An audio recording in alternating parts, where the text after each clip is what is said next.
शिवाजी महाराजांना प्रथम मानाचं वंदन। आज होऊ घातलेल्या नगर परिषद सार्वत्रिक निवडणुकीच्या निमित्तानं महायुतीच्या वतीनं प्रभाग क्रमांक 2 आणि 3 या मतदारांना संबोधित जात असताना कोपरा सभा आपण या ठिकाणी आयोजित केलेली आहे। या कोपरा सभेच्या निमित्तानं मगापासून महायुतीचे आमचे सर्वच ज्येष्ठ नेते, मार्गदर्शक, उच्च विभूषित सगळेच, आता सर्वांची नावं घेत नाही कारण आपल्यालाही बराच वेळ झालेला आहे। 5ची सभेची वेळ दिलेली होती। अनेक वक्त्यांनी या ठिकाणी मनोगत व्यक्त केलेला आहे।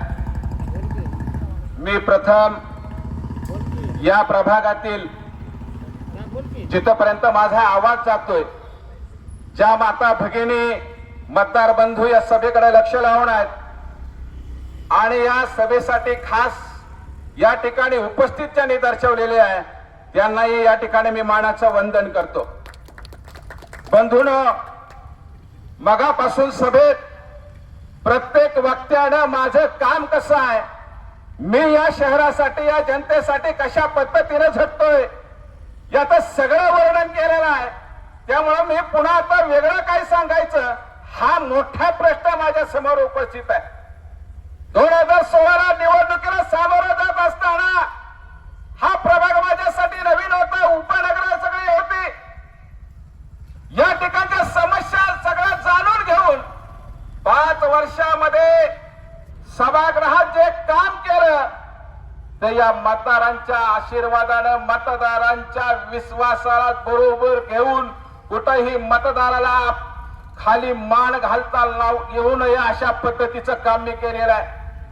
5 वर्षामध्ये सातत्यानं संकलित कराचं आंदोलन असेल, 2012 ला कर हस्तांतरित कर म्हणून या नगरपालिकेमध्ये प्रस्तावित निवडलेला होता की जी तुम्ही प्रॉपर्टी खरेदी करता त्याच्यावर तुम्हाला 2% कर आकारणी केलेली होती, त्याशिवाय तुमची नोंद होत नव्हती।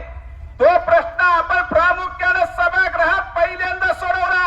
या शहरातील हजारो कुटुंबाला न्याय देण्याचा प्रयत्न केला।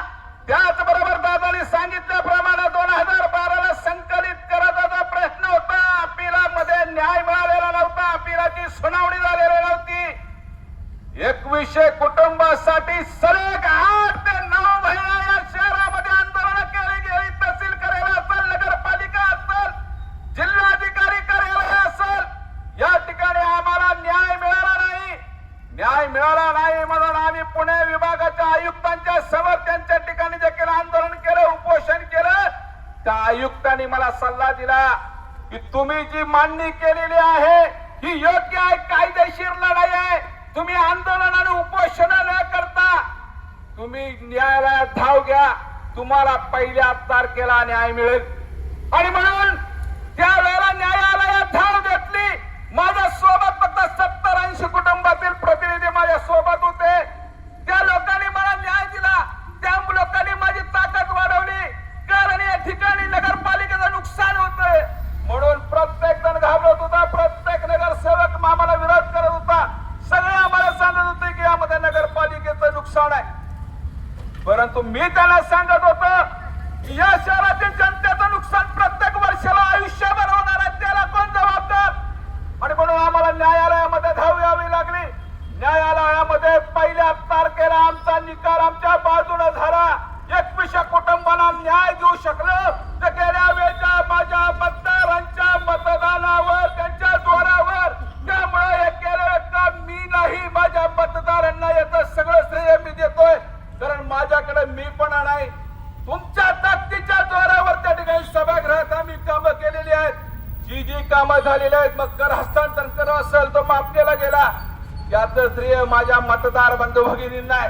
प्रभाग क्रमांक 2 मध्ये ज्यांनी मला मतदान केलं त्यांना त्याचा दुवा मिळणार आहे। 2100 कुटुंबांना जो न्याय मिळाला त्या 2100 कुटुंबाचा देखील दुवा माझ्या प्रभाग क्रमांक मागच्या 2 मध्ये जे मतदार होते, मग निनाई नगर असेल, कारखाना भाग असेल, महादेव नगर असेल, आता हा नवीन भाग आपल्याकडे आलेला आहे केएनपी नगर, या सगळ्यांची ही ताकद होती। त्यामुळे ते काम करण्याचं माध्यम मी होतो, पण आवाज तुमचा होता। तुम्ही न्याय जनतेला दिलेला आहे. या शहरातील जनतेची दुवा माझ्या मतदारांच्या पाठीशी राहील हे लक्षात ठेवा. मी या ठिकाणी विश्वस्त म्हणून त्या ठिकाणी काम करायला गेलो, विश्वस्त म्हणून काम केलं. मला मालकी हक्क गाजवायचा नाही. या ठिकाणचा जो उमेदवार आहे तो तुमच्या लक्षात येईल की मालकी हक्क माझा वार्ड माझा प्रभाग नाही. मी तुमचा सेवक म्हणून जाऊ इच्छितोय. मला विश्वस्त म्हणून काम करायची संधी द्या. मी निश्चितपणाने या प्रभागातल्या समस्या येणाऱ्या वर्षामध्ये सोडवू शकेल एवढं तुम्हाला मी वचन देतो. कारण आता ज्यांच्या सोबत मी आणि श्रीकांत दादा आणि केदार दादा यांच्या सोबत आहे, मी राष्ट्रवादीच्या आज 6वी असणार. आमचा उपमुख्यमंत्री आमचे नेते अजितदादा पवार यांच्या सोबत आम्ही असणार आहे. त्यामुळे आता मला निधी आणायला सुद्धा कोणी रोखू शकणार नाही. कायदेशीर बाबी त्यांच्या समोर आम्ही मांडू आणि या शहराच्या सर्वांगीण विकासासाठी प्रयत्न करू. नुसतं प्रभागासाठी नाही तर हे शहर कसं उंचावर जाईल, या शहरामध्ये कसं वैभवात भर पडेल, या सगळ्या गोष्टीचा आपण विचार करू. या प्रभागाचा जर विचार केला तर केएनपी नगरच्या समस्या गटारीच्या आहेत. दादाने तुम्हाला सांगितलंय कशा पद्धतीनं भुयारी गटर झाल्यानंतर रस्ते जे आपले छोटे आहेत त्यामुळे छोट्या छोट्या गटारी कशा करता येतील त्याला आपण प्राधान्य देऊ. पण सगळ्यात महत्वाचा जो प्रश्न आहे तो गंभीर प्रश्न आहे गुंठावारीचा. गुंठावारीच्या समस्यावर गेली 2 वर्ष झाले आम्ही आंदोलन करतोय.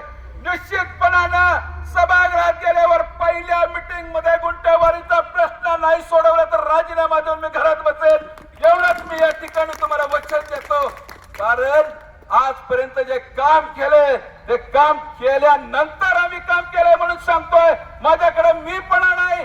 मी जे केलंय ते जनतेच्या ताकदीवर केलंय, मी नाही. कारण माझ्याकडे मीपणा हा विषयच नाही. मी एक माध्यम आहे तुमचा आवाज म्हणून मी त्या ठिकाणी जाणार आहे. मी एक सामान्य कुटुंबातून या ठिकाणी काम करतोय. मला काही शेती नाही, मला नोकरी नाही.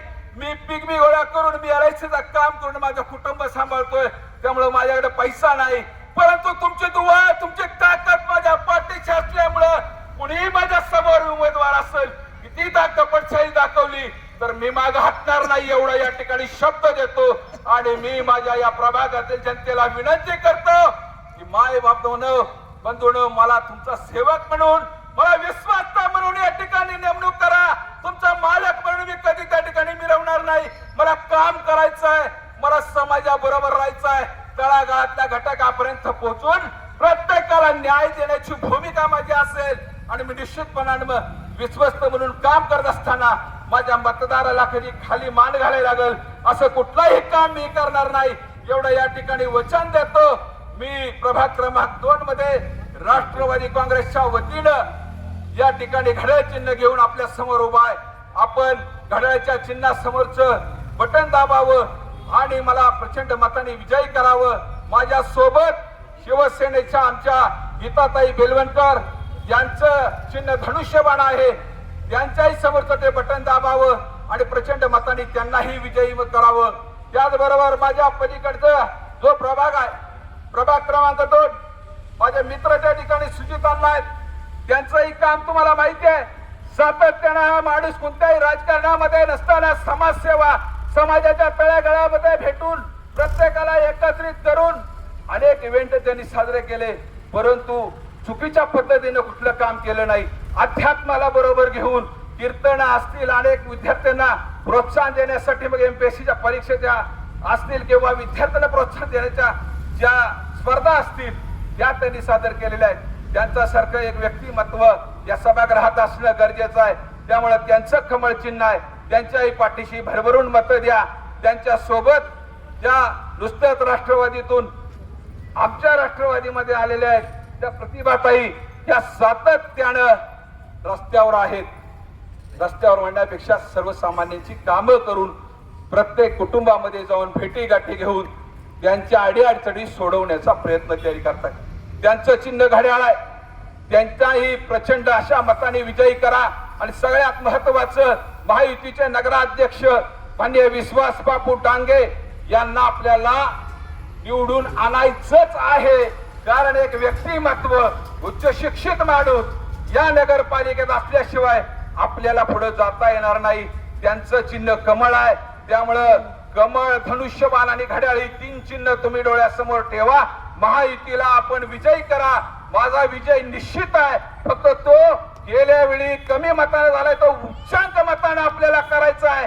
कोणत्याही धाकदपटशाहीला तुम्ही बळी पडणार नाही याचा आत्मविश्वास मला आहे. कारण माझे मायबाप तुम्ही आहात, मतदान तुम्ही करणार आहात. लोकशाही पद्धतीने तुम्ही मतदान करा. मी माझ्या सोबत असणार ही महायुती तुमच्या पाठीशी उभा करेल. कोणताही तुम्हाला हुकुमशाही, कुठलीही दडपशाही तुमच्या पाठीशी येणार नाही याची काळजी मी घेईन.